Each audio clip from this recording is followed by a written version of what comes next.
Isang magandang araw po sa inyong lahat, mga minamahal kong mga kapatid sa Panginoon. Ito po ang inyong lingkod, si Pastor Ruel Camya po, mula po dito sa Winnipeg, Manitoba, Canada, para po sa ating pag-aaral ng Salita ng Diyos ngayon pong umaga. Welcome po muli sa Tinig ng Pag-asa. Araw po ngayon ng Biyernes, ang atin pong pag-aaral ay pinamagatan po nating Growing in Grace and Knowledge. Ito po ay pag-aaral na hahanguin natin sa 2 Peter chapter 3 verses 14 hanggang 18. Samahan niyo po ako at kung kayo po ay merong Biblia na katabi niyo ngayon, ay sama-sama natin itong basahin. So then, dear friends, since you are looking forward to this, make every effort to be found spotless, blameless, and at peace with Him. Bear in mind that our Lord's patience means salvation, just as our dear brother Paul also wrote with the wisdom that God gave him. He writes the same way in all his letters, speaking in them of these matters. His letters contain some things that are hard to understand, which ignorant and unstable people distort as they do the other scriptures to their own destruction. Therefore, dear friends, since you have been forewarned, be on your guard, so that you may not be carried away by the error of the lawless and fall from your secure position, but grow in the grace and knowledge of our Lord and Savior Jesus Christ. To Him be glory both now and forever. Amen. Pagpalain nawa tayo ng ating Panginoon sa pagkabasa ng kanyang mga banal na salita na sa araw pong ito'y ating pagbubulay-bulayan. Mga minamahal kong mga kapatid, as we come to study these verses in 2 Peter, ito po'y nasa dulong bahagi na. Ibig sabihin, pamamaalam na ito ni Peter. At dito po sa kanyang pamamaalam, the apostle exhorting fellow believers, yung mga kapatid sa pananampalataya, to remain steadfast in their faith as they await the return of Jesus Christ. Maganda po itong pag-aralan kasi dito po'y nagbibigay ng hamon ang isang apostol ng ating Panginoon, si Pedro, kung papaano mamumuhay dapat habang naghihintay sa pagbalik ng ating Panginoon. May magagandang panuntunan na gustong ituro sa atin ang mga talatang ito nang hindi tayo nagugulumihanan, nang hindi tayo natatangay ng kung ano-anong mga trend o mga kausuhan, hindi lang po sa mga bagay na material kundi maging sa pananampalataya. Sa mga talata, he warns against the distortions of false teachers, and he calls us, believers of our time, even during his times, to pursue holiness, peace, and growth in the grace and knowledge of our Lord Jesus Christ. Kaya ang title po nito ay Growing in Grace and Knowledge. Lahat naman po ng mga kapatid ng may kinalaman sa ating kaligtasan ay biyaya. Amen? Pero paano natin maa-appreciate ang biyayang iyon kung hindi natin nauunawaan? Kaya sabay na dapat lumago tayo sa biyaya at sa pagkaunawa dito. So sa sermon po ngayong umaga, ang 2 Peter 3:14 to 18, we will explore 3 key themes. May 3 tema na binabanggit po sa verses 14 to 18 na importanteng maintindihan ng bawat mananampalataya. Sa pag-aaral po ng Bible, alam nyo naman paano natin ito pinag-aaralan, 1 verse at a time. Tinitingnan po natin ang bawat talata ayon sa orihinal na konteksto nito, sa paano ito sinabi, kanino ito sinabi, at anong tunay na kahulugan nito para mai-apply sa ating pamumuhay. Ang una pong tema na ating makikita sa mga talata, yung diligence in holiness. Second, steadfastness against error. At pangatlo, growth in grace. So ito pong tatlong ito ang tema ng 2 Peter chapter 3, 14 to 18. Kaya ito po ay iisa-isahin nating pagbulayan ngayon pong araw na ito. So let us look at the diligence in holiness na matatagpuan po natin sa verse 14. Anong sabi diyan ni Pedro? So then, dear friends, since you are looking forward to this, make every effort to be found spotless, blameless, and at peace with Him. Dito po mga kapatid, makikita natin, holiness is something that happens passively. Ano po? It is not something that happens passively. Dito po makikita natin na sinasabi ni Paul, you are looking forward to this. It refers to the promise of Christ's return and the coming new heavens and new earth. The certainty of the future hope na dapat itulak tayo sa kabanalan. Mga kapatid, kung hindi kayo naniniwala na si Jesus ay babalik, mamuhay na kayo kahit anong klase ng pamumuhay. Hindi na mahalaga kung anong klaseng buhay ang gawin natin. Kung masadlak man tayo sa kasalanan, mamuhay man tayo sa kasalanan, hindi na yun importante kung wala tayong hinihintay na pagbalik ng tagapagligtas. Kasi ang pagbalik ng tagapagligtas, ito po'y magbibigay ng katuparan sa mga naghihintay, subalit kaparusahan sa mga hindi kasali at hindi pinili para sa kaligtasan. At tayo po rito na sinusulatan ni Peter, ang sabi po niya rito, you are looking forward to this. Ano bang ibig sabihin yan? And because we are looking forward to this, nandun na sa puso ng mga mananampalataya yung anticipation na anytime, any moment,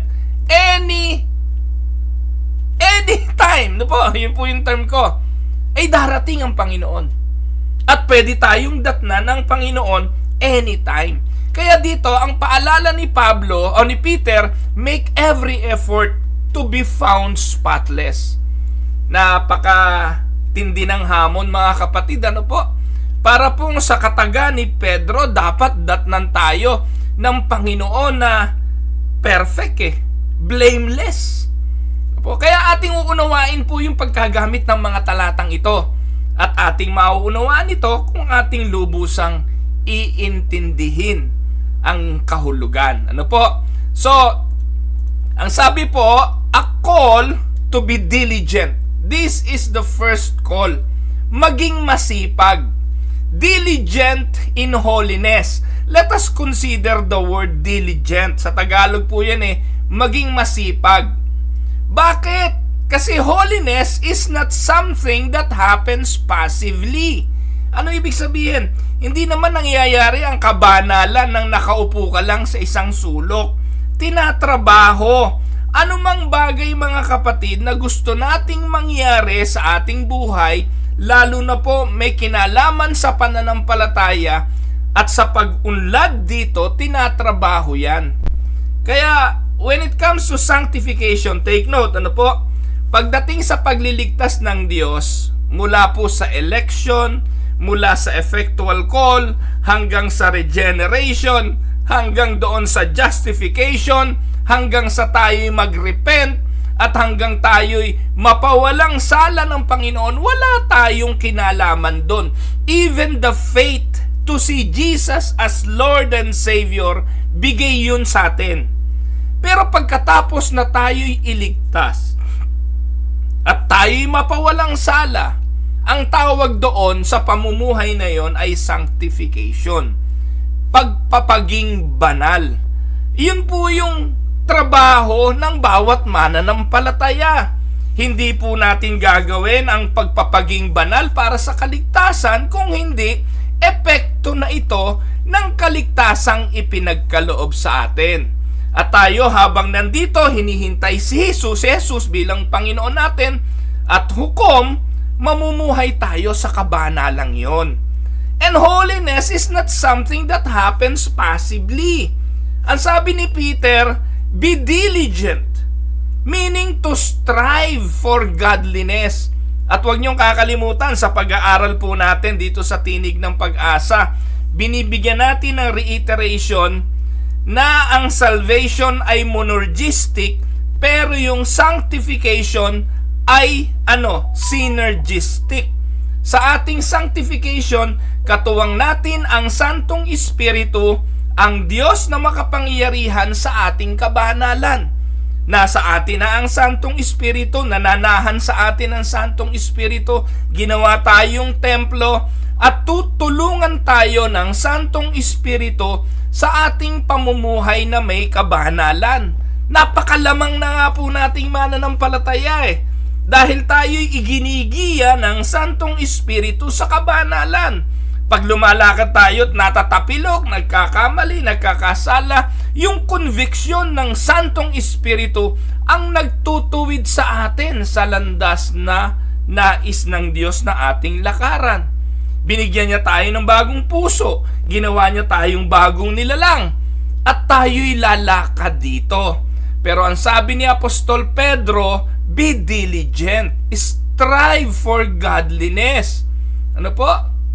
This echoes the teaching also of the Apostle Paul sa Philippians 2:12.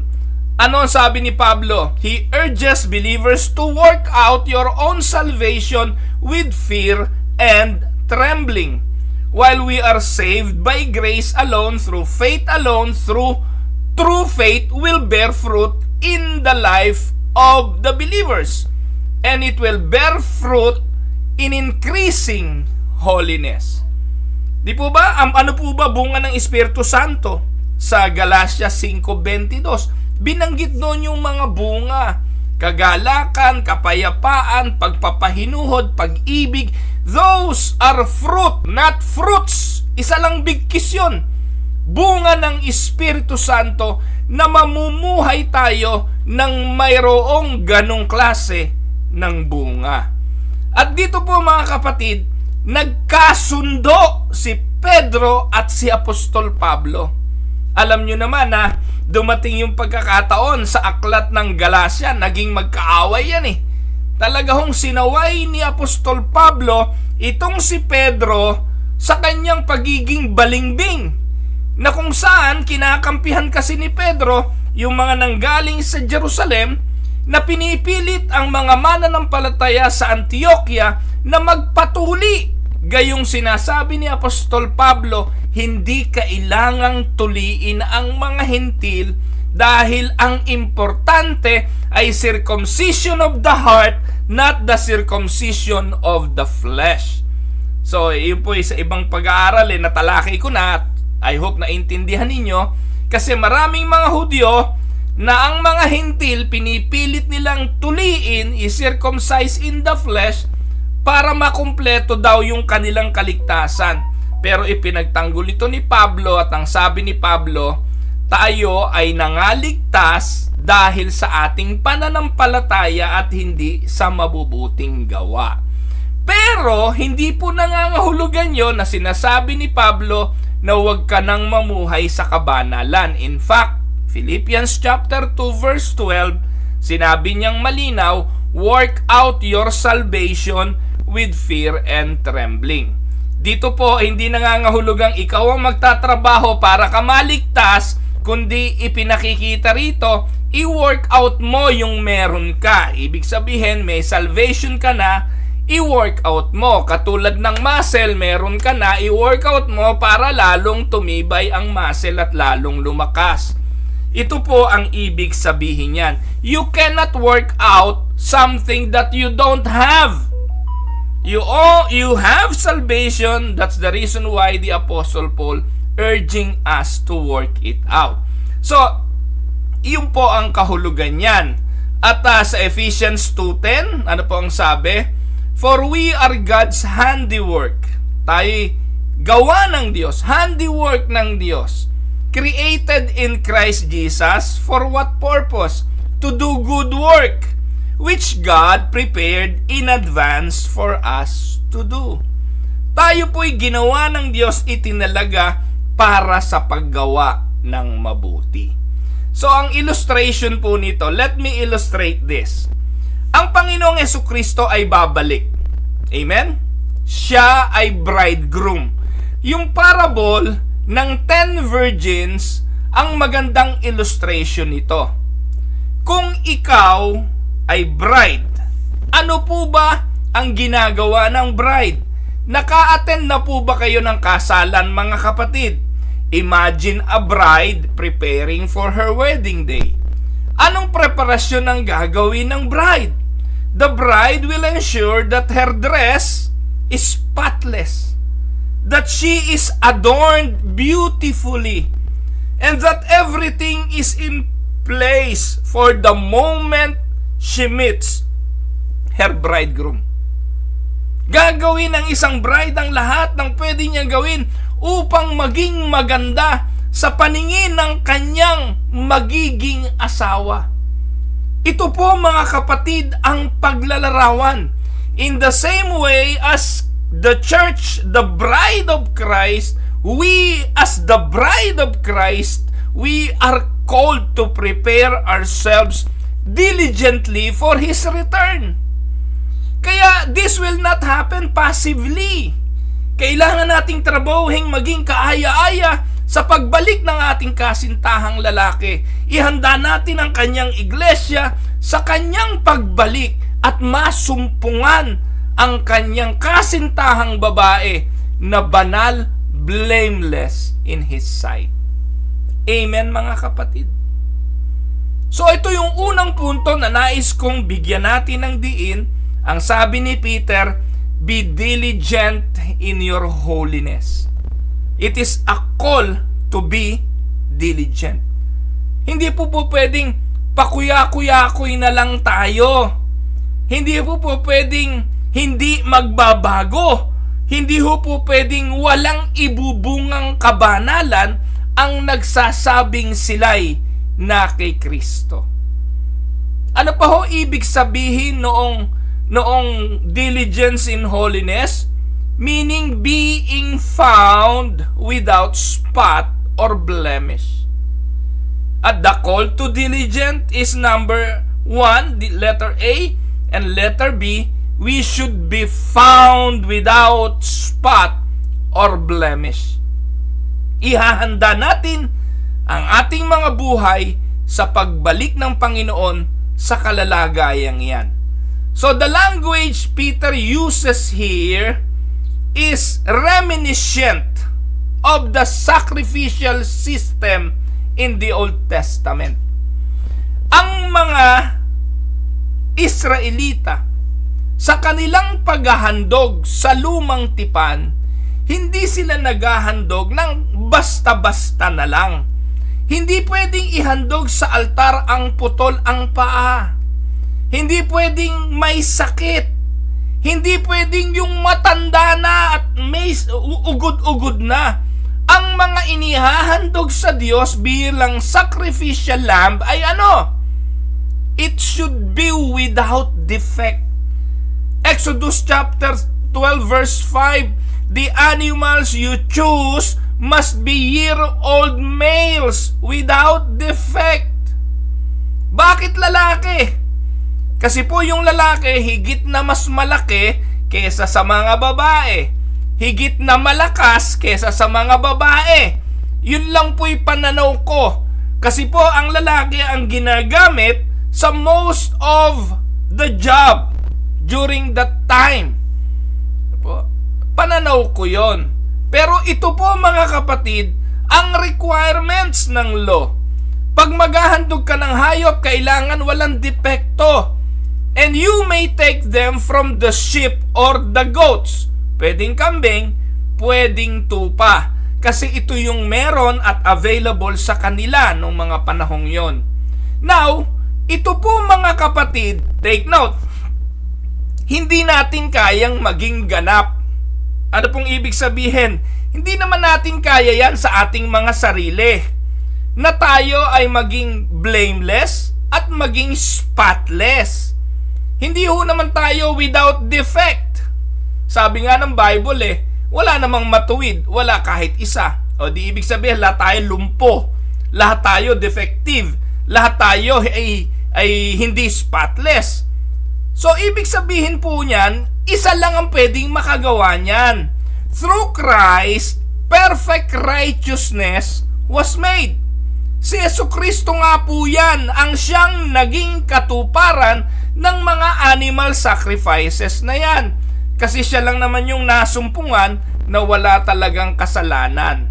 Pero, eto, look at me here, or listen to me here. Si Jesucristo, nung siya'y namatay sa krus ng Kalbaryo, His perfect righteousness was imputed to us. The righteousness of Christ was imputed. Ibinihis sa atin ang kanyang katuwiran, ang kanyang pagiging malinis, ang kanyang pagiging walang defect, ang kanyang pagiging walang kasalanan. At dahil doon, we are declared holy.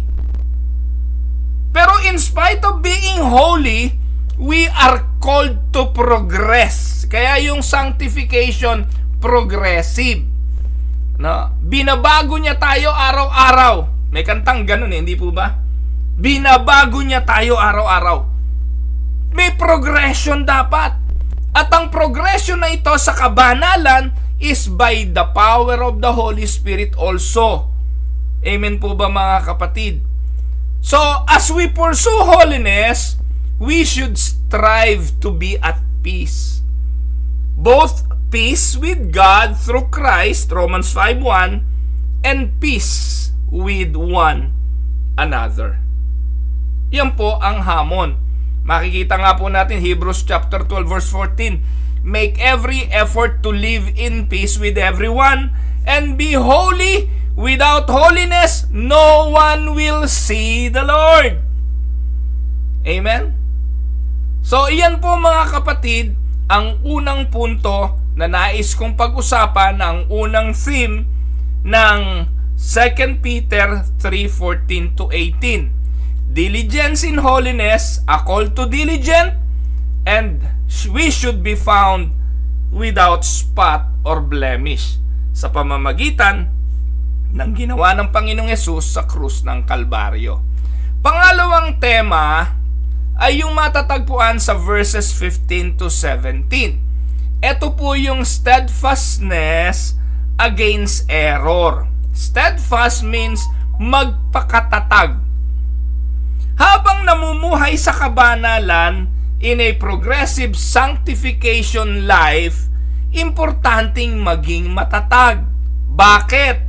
Anong sabi ng talata? Bear in mind that our Lord's patience means salvation, just as our brother Paul also wrote with the wisdom that God gave him. He writes the same way in all his letters, speaking in them these matters.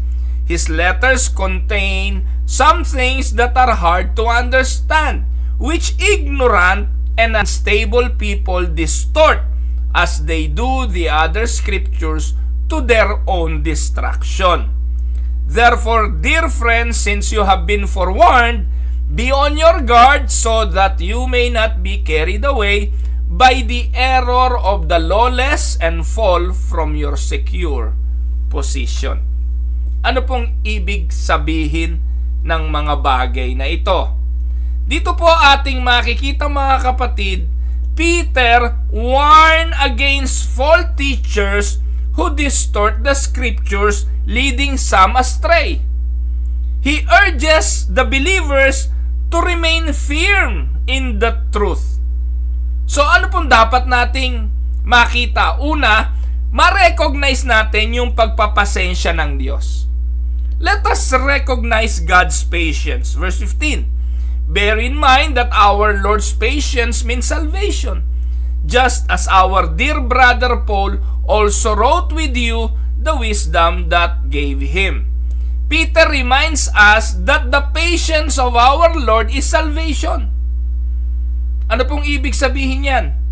Dinidelay ng Diyos ang judgment to allow us to come to repentance. It continues to allow others to be saved. Hanggat hindi nabubuo at hindi natatawag ang lahat ng kanyang pinili, magpapasensya ang Diyos.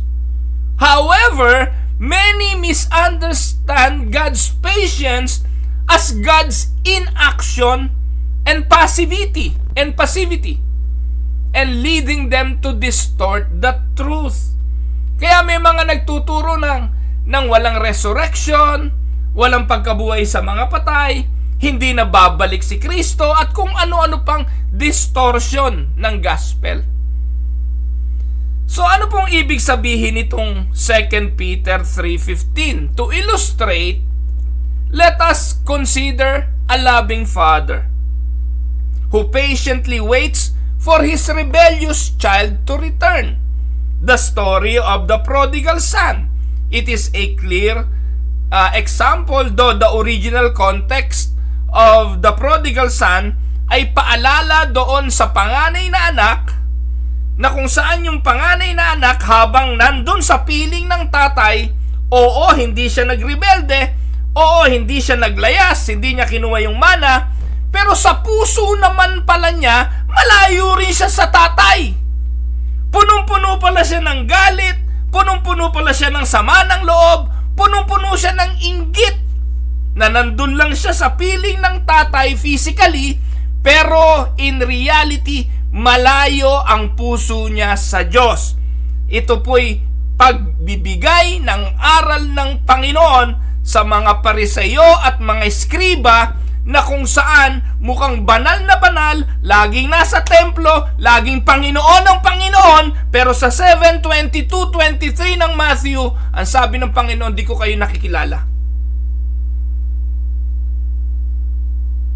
Pero kung titingnan natin ang paglalarawan ng pag-ibig ng Diyos sa bunsong anak, bagamat nagrebelde yon, bagamat kinuha ang yaman, ang amay naghihintay lamang sa kanyang pagbalik. Though the child may think the father has forgotten him, the truth is that the father's patience is an expression of love, giving the child more time to repent. Kaya, likewise, God's patience is not neglect. Yung pagpapahinuhod ng Diyos ay hindi pagkalimot at pagbabaliwala, kundi ito'y pagpapakita ng kanyang kahabagan. Dito po sa talata na sulat ni Peter, pinapaalalahanan din tayo ng danger ng pag-twist ng scripture, kung saan napakarami sa panahon natin ang gumagawa nito. Pinipilipit ang mga talata para mapasunod doon sa kanilang mga gusto na palabasin at sa kanilang mga turong baluktot. They are using the scripture out of context, mali ang pagkagamit, para ayon ito sa kanilang mga kagustuhang doktrina. Verse 16 says, he writes, referring to Paul, he writes the same way in all his letters, speaking in them of these matters. His letters contain some things that are hard to understand, which ignorant and unstable people distort, as they do the other scriptures to their own destruction. Ito'y katotohanan, mga kapatid, na maraming mga tao naman na hindi talaga naiintindihan ng Biblia.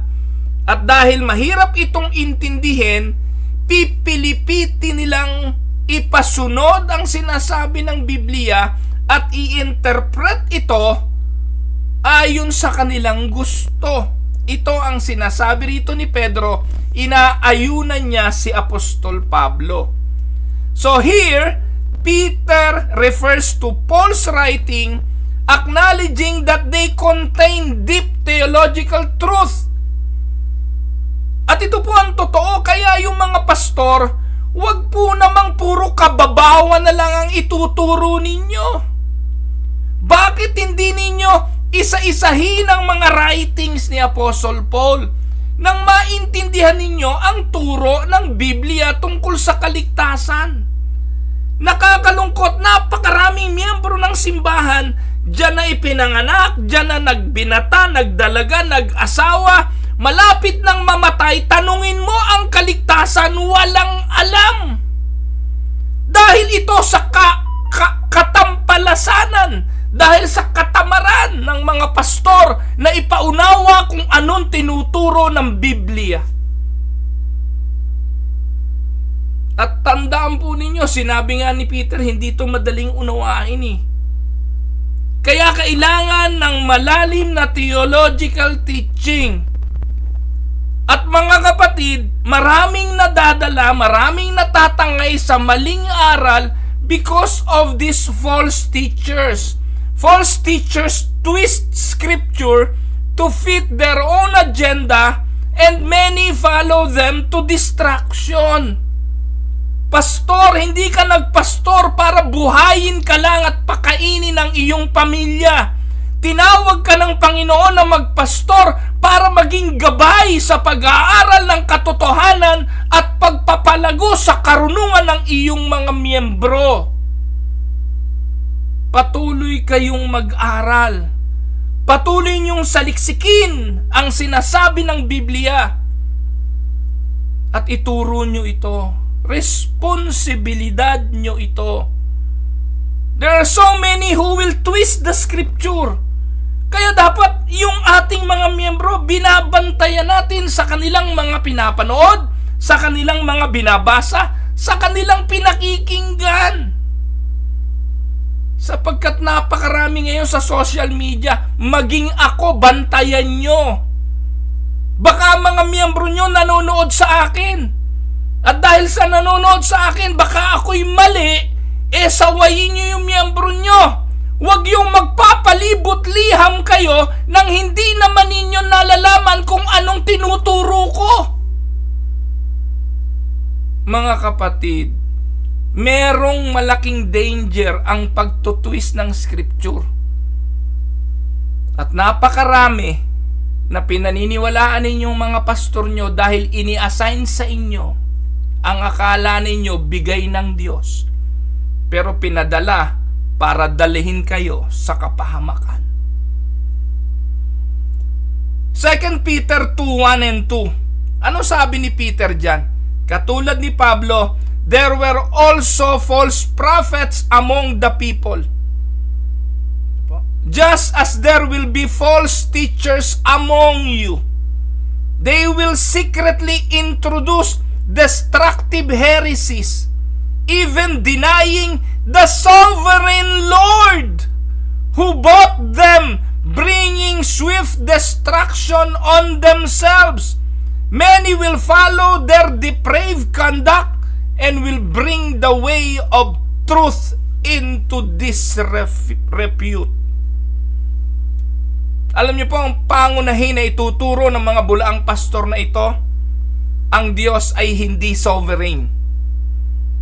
Ang unang ituturo ng mga pastor na ito, sa kaligtasan mo hindi gawa ng Diyos, may partisipasyon ka sa kaligtasan mo. At kapag ganon ang turo, isa lang ibig sabihin nun, they deny the sovereignty of God to salvation. Hindi makapagliligtas ang Diyos kung hindi mo siya papayagan. Hindi makakakilos ang Diyos kung hindi mo siya papahintulutan. Isa lang ibig sabihin nun, distortion nyo ng katotohanan. May magaling pa ba sa Diyos? May mas makapangyarihan pa ba sa Diyos? Mapipigilan ba natin ang Diyos kung sinong gusto niyang iligtas o ayaw niyang iligtas? Iyon ang katotohanan na makikita natin sa Biblia. And many pastors of today deny those truths. This is why a sound understanding of biblical doctrine is crucial. Kaya pag ang pastor mo hindi nagdodoktrina, lugi ka. Sayang ang pasweldo nyo. Manood ka na lang ng nakakatawa. Manood ka ng Itbulaga, matatawa ka kay Wally at saka kay Jose. Kung gusto nyo'y entertainment lang. At iyan po ang hinahanap ng mga tao ngayong paglinggo, entertainment. Konting palakpakan, kantahan, may konting iyakang walang luha. Pagkatapos magsesermo ng pastor ng nakakatawa at aaliwin ng mga miyembro, walang biblical na malalim na pagpapakahulugan, ganun lang linggo-linggo. Day in, day out, magsesermon ng linggo, prayer meeting ng Miyerkules, pagkatapos linggo na uli, anong matututunan nyo? Paano kayo lalago? Kaya pag nakarinig ng mga sagot ni Eli Soriano, kahit patay na si Eli Soriano, nadadala pa ang mga miyembro ng simbahan. Dahil ang pastor walang pakialam, walang pagtuturo ng doctrine, o marahil pastor, hindi mo rin alam. Mga kapatid, challenge nyo si pastor nyo. I-challenge nyo siyang mag-aral. I-challenge nyo siya na mag-Bible study kayo. Yung mga narinig nyo dito, tanong nyo kay pastor. Sabihin nyo, pastor, ano ba yung order of salvation? Paano ba ang isang tao ay naliligtas? Simula sa sunod-sunod. Hayaan nyo siyang mag-aral. Hayaan nyo saliksikin niya at ituro niya sa inyo. Dahil responsibilidad nyo yon bilang mga miyembro ng simbahan na i-encourage. Ikaw lalo ka na kung member ka ng council. Responsibilidad mo yon. Sabihin mo kay pastor, pastor, yung mga kabataan namin walang alam. Yung mga Sunday school walang nalalaman. Ang biblical illiteracy ubod ng taas. Dahil ang mga miyembro, ritual ang pagpunta sa simbahan. Meron ngang naturingang small group. Ano ginagawa? Icebreaker! Icebreaker! Basa ng konti ng Bible, sharing ng konti, iba-ibang opinion. Nasa ng lalim ng doktrina? Wala. Magkakamatay, hindi maiintindihan kung ano ang kanilang pinananampalatayanan. Yun lang pong Apostle Creed Apostles' Creed. Sabihin nyo kay pastor, pastor, ipaliwanag nyo nga sa amin yung Apostles' Creed. Isa-isahin nyo. Doon man lang mga kapatid. Kasi yun yung pinananampalatayanan I believe in God the Father Almighty. Pwede po ba ituro nyo sa amin yung doctrine about the Father, our God Almighty? Tapos, I believe in Jesus Christ. Pwede po ba pag-aralan natin ang doctrine ni Jesus Christ? Yung kanyang mga attributes, lahat. Pag-aralan natin ang doctrine ng Scripture. Pag-aralan natin ang doctrine ng church ecclesiology. Huwag yung puro kwentong walang kwenta. Sound understanding of biblical doctrine is crucial. Pag hindi malinaw sa miyembro ang doktrina, matatangay sila ng kahit anong doktrinang maririnig nila. No wonder nabisita lang ng Jehovah's Witness, nag-Jehovah. Nadalaw ng Mormon na magagandang lalaking nakakurbata, dala. Tama, mali. The Reformed faith emphasizes sola scriptura. Scripture alone as our ultimate authority. Interpreted rightly within the full counsel of God, lalago tayo sa pangunawa at sa ating mga biyaya. To illustrate, makinig po kayo. Kayo po ba'y nakakita na ng isang chef na nagluluto? Ako po'y kusinero mga kapatid. Marami po akong alam na iluto, mahilig po akong magluto. Kung gusto niyo ng menudo, naku, kayang-kaya ko yan. Kaldereta, chop suey, kare-kare, na iluluto ko yan. Ngayon mga kapatid, bakit napasasarap ng isang mahusay na chef ang kanyang mga niluluto? Kasi yung skilled chef follows a recipe carefully to create a delicious meal. Tama? Isa po sa bagay na natutunan ko sa tatay ko kapag magluluto, kompletohin mo ang rekado. Bawat rekado ng iyong iluluto, mahalagang sangkap. Kaya po sa Pilipinas kapag nagmahal ang sibuyas, hindi masarap magmenudo. Kasi po isa sa magandang, masarap na nagpapasarap na sangkap sa menudo ay maraming sibuyas. Lasang-lasa yun eh. Ano po? Ngayon, the chef will follow a recipe carefully. If someone distorts the ingredient, adding what they like and leaving out what they dislike, the meal will be ruined.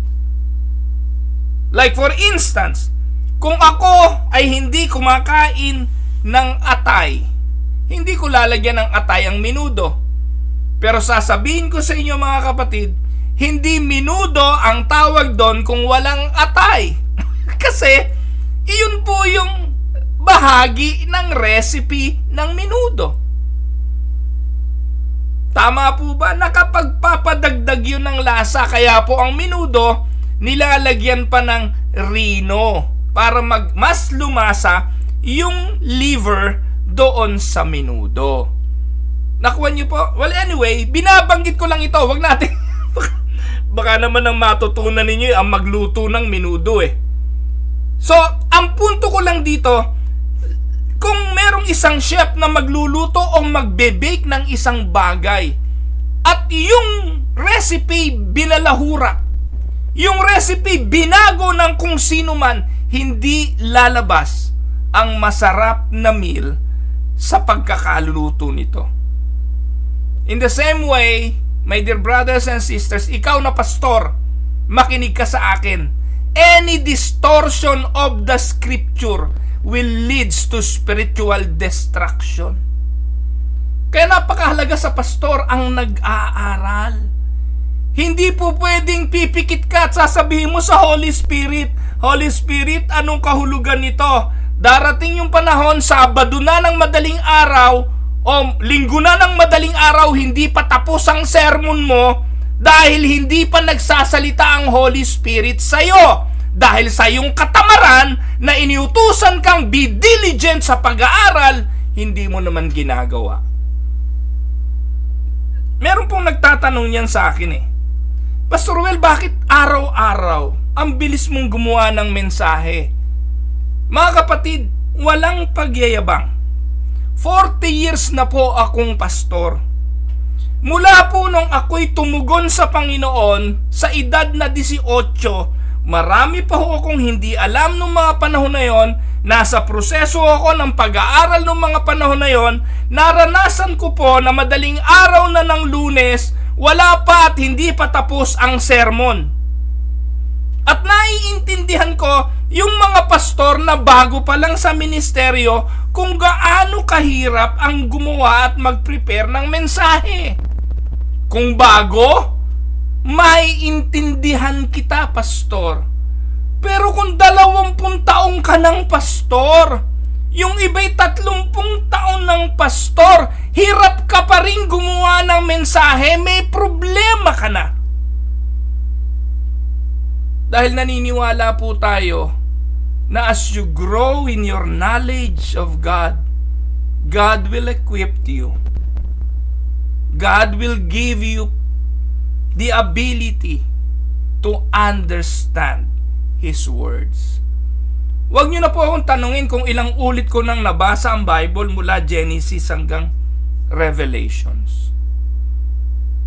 At sasabihin ko po sa inyo, paulit-ulit lang, kung kayo nakikinig ng tinig ng pag-asa, hindi po kayo makakasumpong dyan ng nagkokontrahang turo. Ang turo po ng inyong lingkod nasa isang linya lang. Hindi po yan tumatalikod, tumatalilis sa kontrahang mga mensahe na naririnig ninyo sa iba. Amen? So, guarding against falling away is very necessary. Ayon sa verse 17, therefore, dear friends, since you have been forewarned, napaalalahanan na kayo, be on your guard, so that you may not be carried away by the error of the lawless and fall from your secure position. Hindi po nangangahulugan na you will fall from your secure position. Kaya nga secured na eh. Binanggit na dyan yung word na secure. So Peter warns, take care that you are not carried away with the error. of lawless people and lose your own stability. Yun ang term na ginamit sa ESV eh. So while true believers are preserved, alam natin yon, meron pong tinatawag na preservation of the saints. And those who are preserved will persevere. So Peter calls us to be vigilant. Why? Because false teaching is deceptive and destructive. Si Peter nga po at one point nabola He denied the Lord 3 times. Mananampalataya na si Peter. At may mga pagkakataon kahit anong tibay ng Kristiyano nadadala ng mundo at ng mga katuruan nito. So John 10:28, ang sabi ng Panginoon naman, I will give them eternal life and they shall never perish. This is what happened to Peter. Kaya buong tapang si Pedro na nagpapahayag nito dahil naranasan niya na minsang ipagkanulo ang Panginoon big time. Not only once or twice, but 3 times. Pero sa kabila nun, alam natin na nangahawakan si Peter sa pangako ng Panginoon na ang Diyos ang nagbigay ng eternal life and they shall never perish. No one will snatch them out of God's hand. So we must be firmly rooted in sound doctrine, grounded in the Scripture, and nourished by the means of grace. Ano yung means of grace uli? Word, sacraments, and prayer. Ito yung nakapagpapatibay sa atin. Ginagawa tayong rooted sa kanyang mga salita. Ang illustration, mga kapatid, ang puno na malalim ang ugat can withstand storms, while one with shallow root is easily uprooted. Pinag-aralan rin po natin yung parable of the builders, 2 builders. One is wise and one is foolish. Yung matalinong nagtayo sa ibabaw ng bato at yung isa'y nagtayo sa buhanginan, pareho namang binagyo. Pareho ng karanasan. Dumanas ng hirap at binayo ang kanilang mga bahay. Ang isa'y natiling makatayo at ang isa'y gumuho. Yung nakatayo, nasa malalim, nasa matibay na pundasyon, walang iba kundi ang Panginoong Hesukristo. If we are deeply rooted in the Scripture in the same manner, we will not be easily swayed by false doctrine or falsehood. Amen? So, yun po yung pangalawa, yung tinatawag na steadfastness against error, verses 15 to 17. Ano pa yung makikita natin? Pinapaalalahanan din tayo ng Panginoon tungkol saan? To grow in the knowledge in grace and in the knowledge of Christ. Makikita natin to sa verse 18. Sa verse 18 ang sabi, but grow in the grace and knowledge of our Lord and Savior Jesus Christ. To Him be glory both now and forever. Ito ang huling verse. Mga kapatid, Peter closes with a powerful exhortations. Sabi niya, grow in the grace and knowledge of our Lord and Savior Jesus Christ. Kanya ang glory ngayon, bukas at magpakailanman. This is a call to spiritual growth. Bilang mga Kristiyano, our Christian life is not stagnant. Dapat po'y may progress. Dapat umuusad. Dapat ay may paglago. And growth in grace means increasing dependence on Christ and His righteousness. Growing in humility, in love, and holiness. Growth in knowledge means deepening our understanding of God's words, His character, and His work. Ito po mga kapatid, ang hamon ni Apostol Peter. Christian life must grow. Grow where? In grace and in knowledge. Kumusta na ang iyong karunungan, mga kapatid? Kumusta na ang iyong kaalaman tungkol sa Panginoong Hesukristo? Kumusta na ang kaalaman mo sa salita ng Diyos? Sa karakter ng Diyos? Binabago ba ang iyong karakter na nako-conform sa karakter ni Christ? Nababago ba ang ating mga pamumuhay at nako-conform sa mga buhay ng ating Panginoong Hesukristo? Theology matters, and our knowledge of Christ should lead to worship and obedience. To illustrate this, katulad po ng bagong silang na sanggol, kailangan itong paulit-ulit na pakainin. Hindi siya mabubuhay kung walang magpapakain sa kanya. And a Christian must be nourished by the Word of God to mature in faith. Yung nagsasabing Kristiyano siya tapos hindi siya nagsisimba, tapos hindi siya nakikinig ng pag-aaral ng salita ng Diyos, hindi nagbabasa ng Biblia, hindi tunay na Kristiyano yon. Kaya sa Pilipinas, sinasabing 80% Kristiyano, hindi yun totoo. Oo, sa listahan ng kanilang birth certificate, nakasulat doon na sila'y Christian siguro. Ang kanilang baptismal siguro nakalagay sila'y Kristiyano. Pero kung totoo ito, hindi sa kanilang buhay, marami roon hindi totoo. Ipinanganak lang sa relihiyon, pero hindi totoo ang kanilang relihiyon. A Christian must be nourished by the Word of God. At ang tunay na Kristiyano, kasasabikan ang pag-aaral ng salita ng Diyos. A malnourished Christian neglecting the means of grace will remain weak, and they are susceptible to error. Susceptible sa error. Kaya nakakalungkot, mga kapatid, napakaraming Kristiyano ngayon illiterate pagdating sa mga minor doctrine. What about the major? Kung sa minor nga illiterate, di sa major pa. Yung simpleng mga doktrina lang hindi alam doon pa sa mga malalalim kaya. At tinapos po ni Peter ang kanyang sermon to the glory of Christ. Peter ends with doxology. Ano yung doxology? To Him be the glory both now and today and to the day of eternity. The ultimate goal of our holiness, steadfastness, and growth is the glory of Christ. Tandaan, namumuhay tayo sa kabanalan. Sumusunod tayo sa Panginoon at lumalago sa buhay pananampalataya, pero hindi para sa ating kaluwalhatian. Lahat dapat ng ating ginagawa ay nakatuon lang sa kaluwalhatian ng ating Panginoong Hesukristo. In fact, we are saved by grace alone, through faith alone, in Christ alone, for the glory of God alone.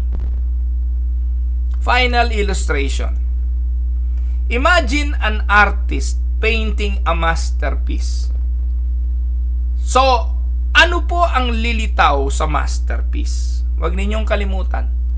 The beauty of painting reflects the skill and the vision of the artist. Tama? Kung ano man yung ginagawa, kung iskultor, kung painter, lilitaw at lilitaw sa kanyang ginagawa ang skills and vision of the artist. In the same way, mga kapatid, our growth in holiness and faith is not for our own recognition, but to reflect the glory of our Creator and Redeemer. Huwag niyong kalimutan, si Jesus ang author and perfecter of our faith. Amen? Nasa buhay dapat natin, kung tayo'y kanyang masterpiece, magre-reflect ang kanyang skills, visions bilang artist. Amen? So to conclude this sermon today, as we reflect on these final words of Peter, let us take to heart his exhortation. Tatlong bagay. Una, be diligent in holiness as He awaits Christ's return. Stand firm in the truth and guard against false teaching. And third, grow in grace and knowledge, giving all glory to Christ. May the Lord grant us the strength to live in light of this truth until we see Him face to face. Amen? Soli Deo Gloria, ang papuri ay sa Diyos. Ito po ang inyong lingkod, si Pastor Roel Camia, para po sa Tinig ng Pag-asa. God bless mga kapatid.